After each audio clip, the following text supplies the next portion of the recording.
Pumanaw na ang adoptive mother ng aktres, singer Angeline Quinto na si Mama Bob o Sylvia Quinto.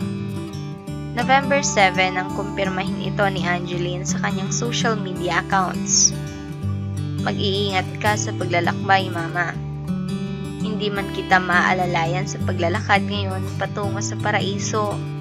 Masaya ko nandyan ang Panginoon para umalalay sa iyo. Hindi ako mapapagod sa pagpapasalamat sa iyo, Ma. Dahil sa pagkakataong ibinigay mo sa akin para maging anak mo. Hanggang sa muli nating pagkikita, mahal na mahal kong Mama Bob. Mensahe ni Angeline sa kanyang pumanaw na ina sa post niya sa Instagram at Facebook.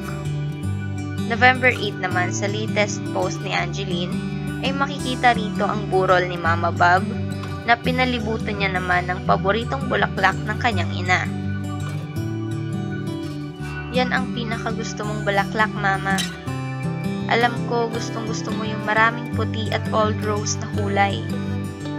Nagpapahinga na ng maayos ang pinakamahal ko. Rest well in paradise, Mama Bob.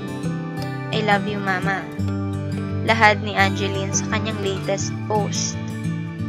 Nakiramay rin naman ang mga kasamahan ni Angeline sa showbiz na sina Charo Santos, Sasha Padilla, Ogie Alcacid, Richard Yap, Jan Prats, Kay Brosas, Sue Ramirez, Casey Concepcion, Gary Valenciano, Aiko Melendez, Pops Fernandez, Kim Chu, at marami pang iba.